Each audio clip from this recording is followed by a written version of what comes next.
O Trilhas da Democracia de hoje entrevista a Cida Ramos, deputada estadual do Partido Socialista Brasileiro da Paraíba. Cida, seja bem-vinda ao Trilhas da Democracia.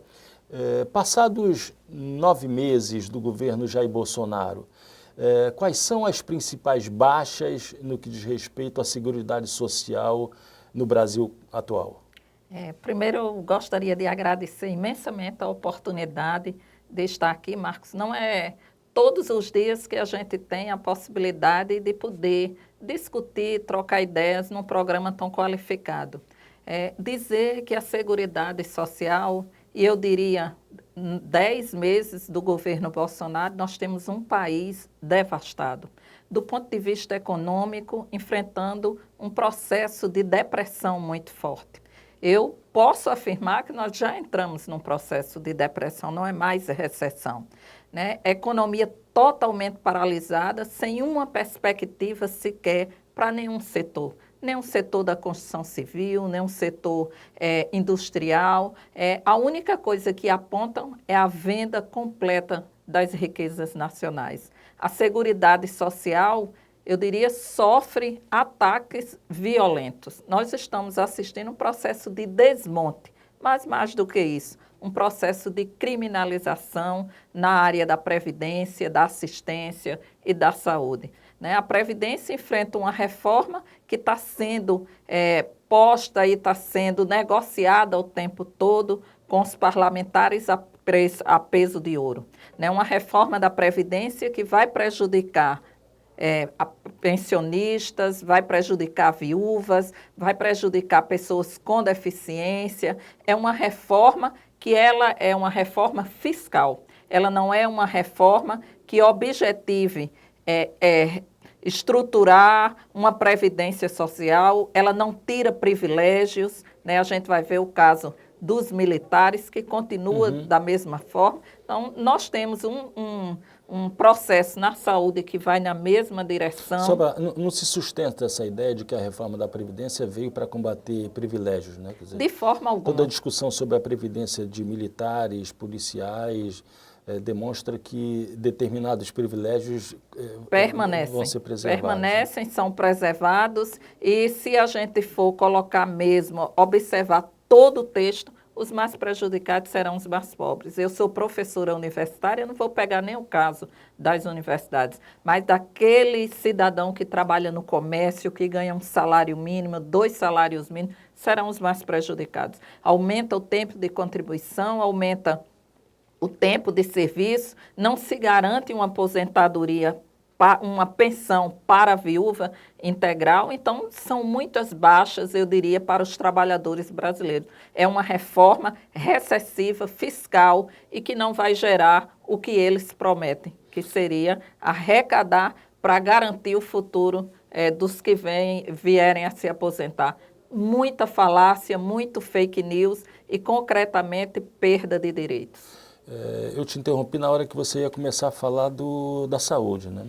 O Sistema Único de Saúde? O Sistema Único de Saúde, ele vem sendo atacado desde 2006, com a PEC, que congela os recursos para a saúde. Ele vem sendo atacado com a destituição, eu diria aí, o fim de vários programas, as farmácias populares,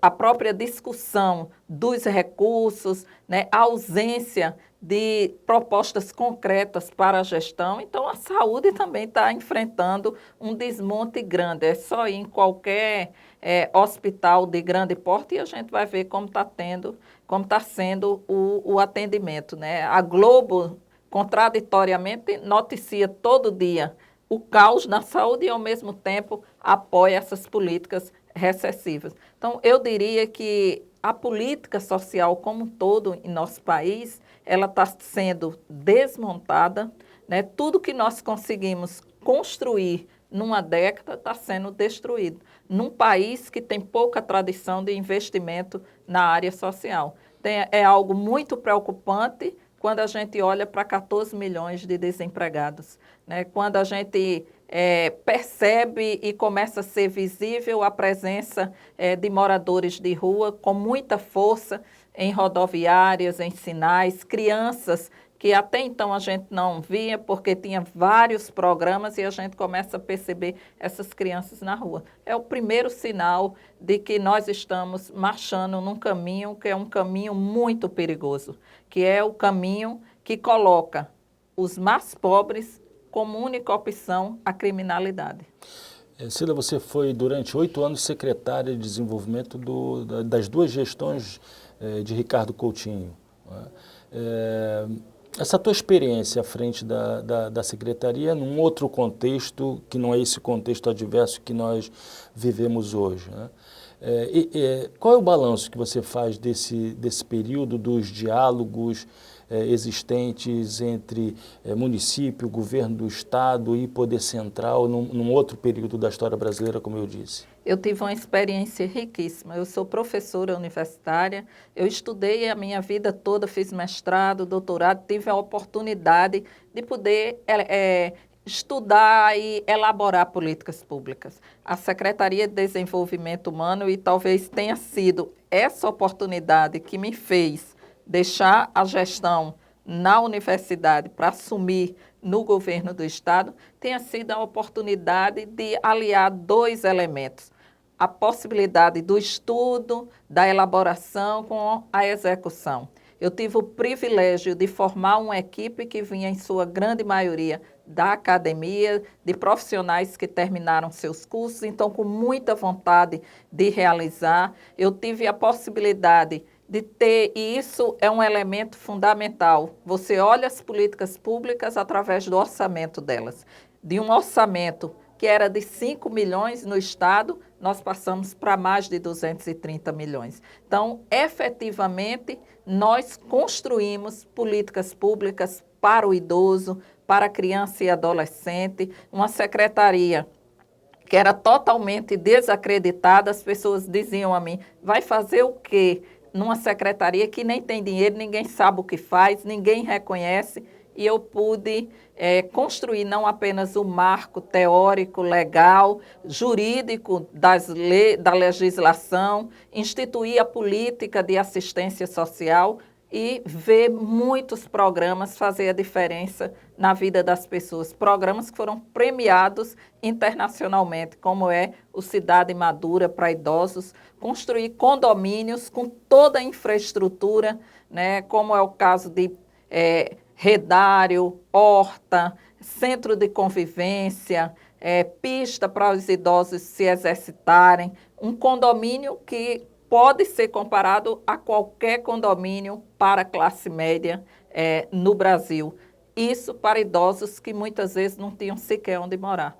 Então, construímos mais de 8 condomínios, né? Nós pudemos atender segmentos que nunca, como é o caso de crianças em situação de rua, em situação de violação de direitos, de abuso, de exploração sexual, que não tinham para onde ir, em função desses abusos, voltavam para a própria casa, né? E a Paraíba, ela pôde implementar várias casas-lares. Então, assim, foram muitas políticas públicas, né, num momento importante da vida do país, da democracia, porque ao mesmo tempo que Ricardo era governador, que nós estávamos na secretaria, nós tínhamos à frente, pegamos uma parte do governo Lula e depois da presidenta Dilma, e nós fomos eleitos, inclusive, presidente do Fórum de Secretários de todos os secretários do Brasil, o que nos ajudou na elaboração das políticas públicas, inclusive em nível nacional. Comparando com o quadro atual, e para fechar a discussão sobre Seguridade Social, né, sobre o tripé da Seguridade Social, quais são as perspectivas relativas à assistência social no atual governo? Muito difíceis, né? Se a gente conseguiu, nesse período dos últimos 10 anos, colocar assistência social ao lado da saúde e da educação no terceiro orçamento do Brasil, das políticas públicas, a assistência passou a ocupar o terceiro lugar. Nós hoje estamos assistindo um corte completo nessas políticas. principalmente nos serviços prestados à população, né? No fechamento de CRAs, de CREAs, porque os municípios eles não conseguem segurar a política se não vier o cofinanciamento federal. E esse cofinanciamento ele está totalmente atingido pela não vinda de recursos para assistência social. Então, é algo que nos preocupa muito. Eu presido a frente da assistência social lá na Paraíba, criei a Frente Parlamentar em Defesa da Assistência, da Seguridade Social. A gente tem percorrido o estado todo e eu tenho procurado uma articulação nacional com as outras assembleias, com deputados de vários estados, inclusive aqui de Pernambuco, para que a gente possa somar esforços, cobrar dos nossos parlamentares federais investimentos e recursos para essa política. O diálogo entre secretários, entre deputados do Nordeste realmente assinala uma diferença em relação, um ponto fora da curva em relação ao restante do Brasil? O Nordeste resiste realmente ou é apenas uma figura de retórica? O Nordeste resiste. E eu diria que esse consórcio que os governadores criaram é uma tentativa de sobrevivência e de resistência. Eu tenho certeza que o Nordeste diz não a esse projeto de sociedade, porque destrói todas as conquistas e os indicadores que o Nordeste alcançou nos últimos anos de desenvolvimento. O Nordeste cresceu na média mais do que o próprio país em termos da economia, em termos de investimentos, e a gente não quer retroceder.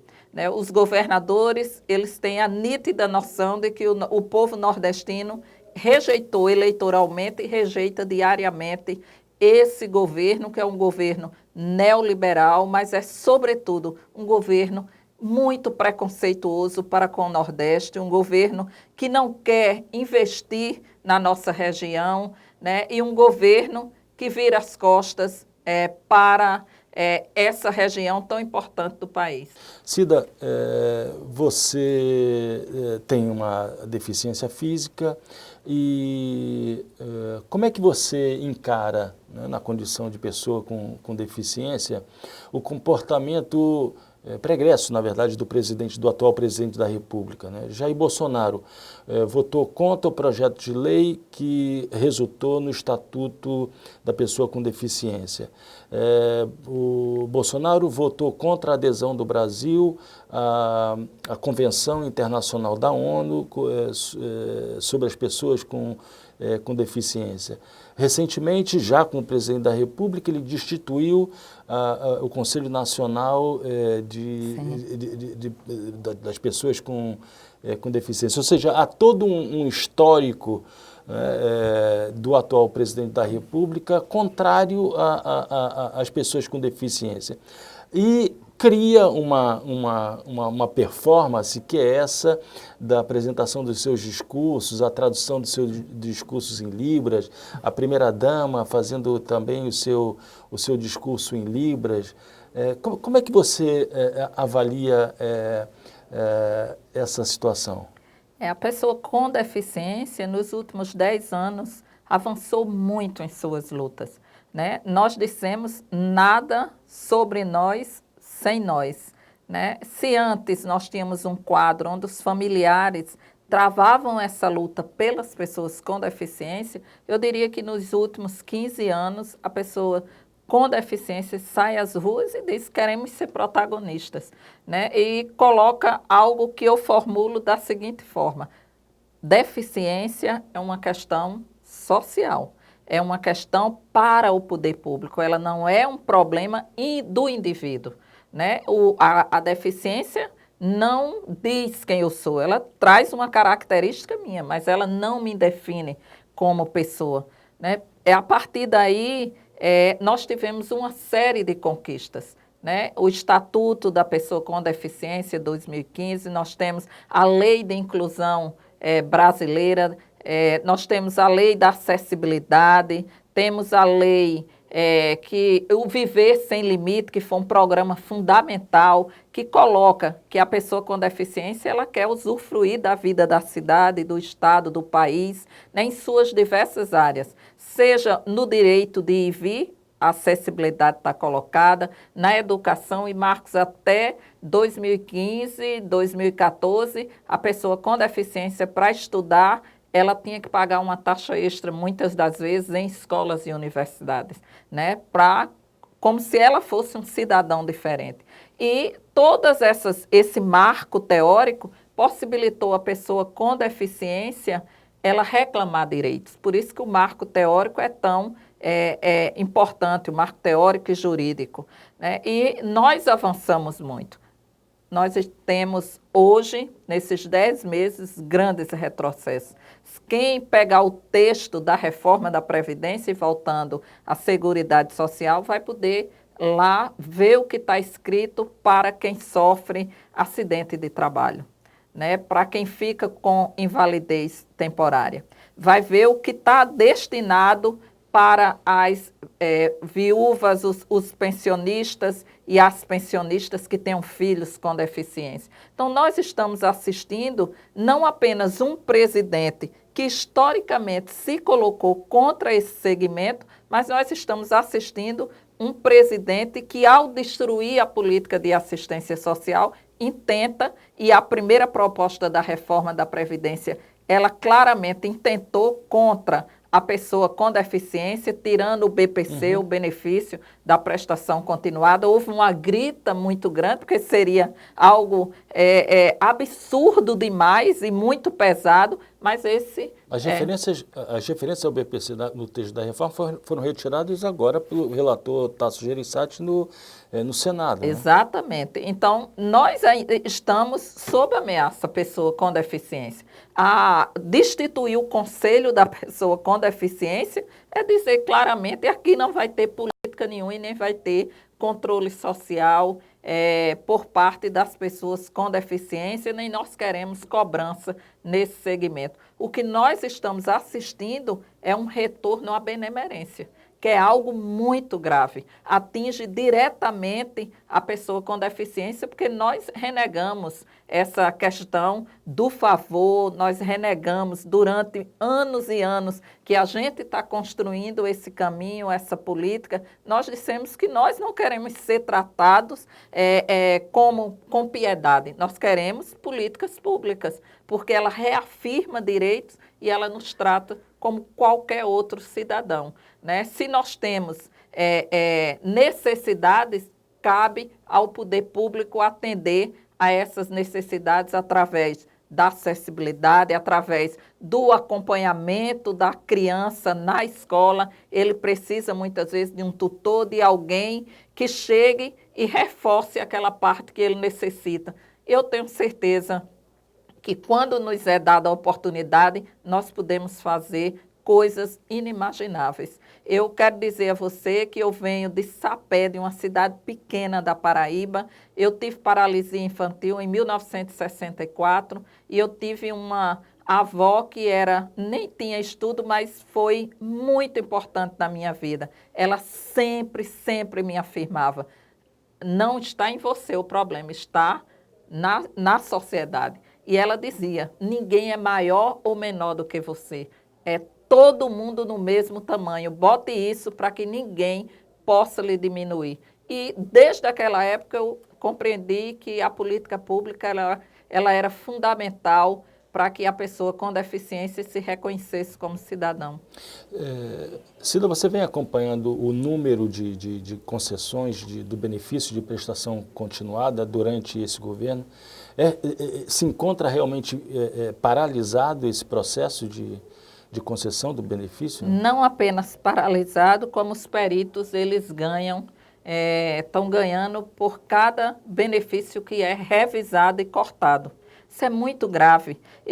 Lá na Paraíba nós temos, e no Brasil inteiro, aqui em Recife também, famílias, eu vi uma agricultora com um filho com deficiência, 18 anos, ela com ele no braço, e o benefício não era concedido. Né? Uma casa extremamente pobre, né, ele usa fraldas diariamente e ela dizia, eu não tenho, deputada, como fazer nada, porque eu procuro o INSS, eles não me dão resposta, não concedem o benefício. Há nitidamente um direcionamento para inviabilizar a concessão de novos benefícios e cortar os atuais benefícios. Né? E para você ter ideia, as equipes técnicas, né, que dão parecer, que é composta de assistentes sociais, é composta por profissionais da área da Seguridade Social, eles estão sofrendo uma pressão muito forte para que sejam retirados do parecer dado para a concessão do benefício. Então, um ataque violento às políticas públicas e à criminalização delas. Né? Hoje pela manhã eu escutava o rádio e ouvia a discussão sobre 30 mil pessoas que foram pegas no Bolsa Família para serem excluídas, porque estariam fazendo uso indevido. Né? E eles aproveitam um caso ou outro, para você ter ideia, na Paraíba foram 90 famílias de um total de 527 mil. Então, 90 de 527 mil não representa absolutamente nada, mas o ataque não são essas pessoas, o ataque é ao programa, né? Para que esse programa ele seja desmoralizado e possa haver a extinção dele. Esse é o grande objetivo. Né? Nós temos um governo que vai muito numa perspectiva neoliberal e de desmoralização e descrédito das políticas sociais. E Cida, qual é o impacto da extinção do Ministério do Trabalho para a pessoa com deficiência que se encontra no mercado de trabalho ou então na intenção de entrar no mercado de trabalho? Eu diria não só para a pessoa com deficiência, mas para todos os trabalhadores. Sim. É uma situação, o Cine, ele representava a possibilidade daquela pessoa que está há muito tempo com o currículo entregando, de ter um contato, de ter uma perspectiva, de dizer a situação dele, né, de poder ter acesso a um emprego. E o desmonte do Cine significa a desvalorização do trabalho em detrimento do capital. Isso vem aliado à precarização, isso vem aliado a uma reforma trabalhista que visou e que hoje está dando os primeiros resultados, porque quando foi colocada, dizia que ia gerar milhares de empregos e a gente não viu isso, muito pelo contrário. O trabalho intermitente, ele está aí presente todos os dias, seja nas farmácias, seja naquelas pessoas que entregam alimentos, né, seja no comércio. Então, o que nós estamos vendo é que o desmonte do Cine faz parte de toda uma política que objetivou não apenas desmontar o Cine, desmontar também o Ministério do Trabalho, né, desmontar as delegacias regionais, abrir caminho para que, inclusive, aquele trabalho escravo sequer seja fiscalizado. Então, há uma licença poética hoje para ultraexploração da força de trabalho e da precarização do trabalho. A destruição dos cines é apenas um elemento de vários outros que conformam essa iniciativa do governo federal. Cida, eu queria agora que a gente conversasse um pouco sobre a tua inserção na vida política, né? Você foi militante do movimento estudantil, você dirigiu durante 3 gestões a Associação de Docentes da Universidade Federal da Paraíba, e depois disso, a gente já falou aqui, você foi durante 8 anos secretária de Desenvolvimento Humano do governo da Paraíba, hoje deputada estadual. Como é que, nos momentos de atuação do embate político, das disputas internas que aconteceram durante todos esses momentos da tua biografia, como é que se dava essa confrontação e qual era a reação daqueles, digamos, contendores da tua... Eu posso afirmar a você que não é fácil para uma pessoa com deficiência se inserir na vida política, principalmente mulher. E se você vem de uma família, eu sou filha de um caminhoneiro e de uma dona de casa. né? A política ela é pronta, primeiro, para os homens. E segundo, se tem mulheres, na Paraíba somos 36 deputados, apenas 5 mulheres. Mas ela é preparada para aquelas mulheres que vão substituir o pai, o irmão, o tio, né? Vi uma mulher que é professora, que não tem recursos e que é uma mulher com deficiência, é muito difícil você... eu posso afirmar que eu não pedi licença, eu arrombei as portas para poder me constituir como uma cidadã, como um sujeito de direitos, né? E a pessoa com deficiência, ela é vista ainda como alguém, um cidadão que é assexuado. Eu sou mãe de 2 filhas, né? É alguém que é visto como ainda por parte de algumas pessoas e principalmente na política, de alguém que não deve estar na vida política, que a ela cabe o espaço doméstico. E você se inserir contra isso é algo muito difícil. Eu digo a você, todos os dias eu enfrento o preconceito, a discriminação, mas a minha determinação ela é imensa. Né? A minha determinação é muito forte nas leis que eu estou aprovando, quando eu escuto as piadinhas, mas é muita coisa, cota, é isso, é aquilo para a pessoa com deficiência, e você sente nas mínimas palavras. Eu costumo dizer, Marcos, que eu vejo e eu percebo o preconceito no olhar. Né? As estatísticas mostram que são quantos milhões de brasileiros que têm algum tipo de deficiência? No Brasil, 46 milhões. É muita gente, não tem como nos tornar invisível. E qual é o percentual, quantos deputados, deputadas estaduais com deficiência, ou deputados federais, ou vereadores com deficiência? Você tem essa... Que eu tenho conhecimento, né, nós não temos ninguém. Eu tenho, como deputada estadual, eu sou a única.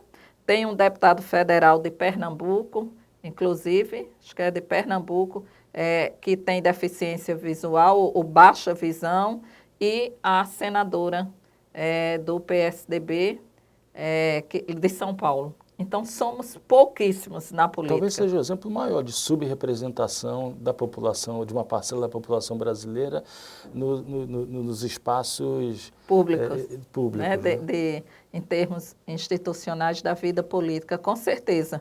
Né? Por isso que eu tenho insistido tanto na Paraíba em colocar essa pauta. E eu quero dizer que eu fico muito feliz de poder ver que mulheres estão criando, depois da nossa presença no parlamento, estão criando a Associação de Mulheres com Deficiência, está pipocando o movimento da pessoa com deficiência. Recentemente tivemos uma grande movimentação, porque existe um programa na praia acessível, na principal praia de João Pessoa, no Cabo Branco, e alguns moradores de um prédio disseram que esteticamente estava prejudicando aquela praia. E nós demos a resposta fazendo um grande movimento, né, público, contou com o apoio de várias pessoas, e foi bonito ver as pessoas dizendo que a praia é nosso espaço, porque nós podemos estar onde nós quisermos estar. Essa é minha luta, meu mandato é um mandato que tem uma mensagem para a pessoa com deficiência, mas a minha candidatura e o meu mandato ele não é exclusivo para discutir a questão da pessoa com deficiência, para discutir a sociedade brasileira, relações mais humanas, justas e os direitos sociais. Cida, muito obrigado. Obrigada a você, meu querido. E o Trilhas da Democracia volta na próxima semana, sempre às terças, às 9h30 da noite, com reapresentação aos domingos, às 7 horas da noite. Até lá.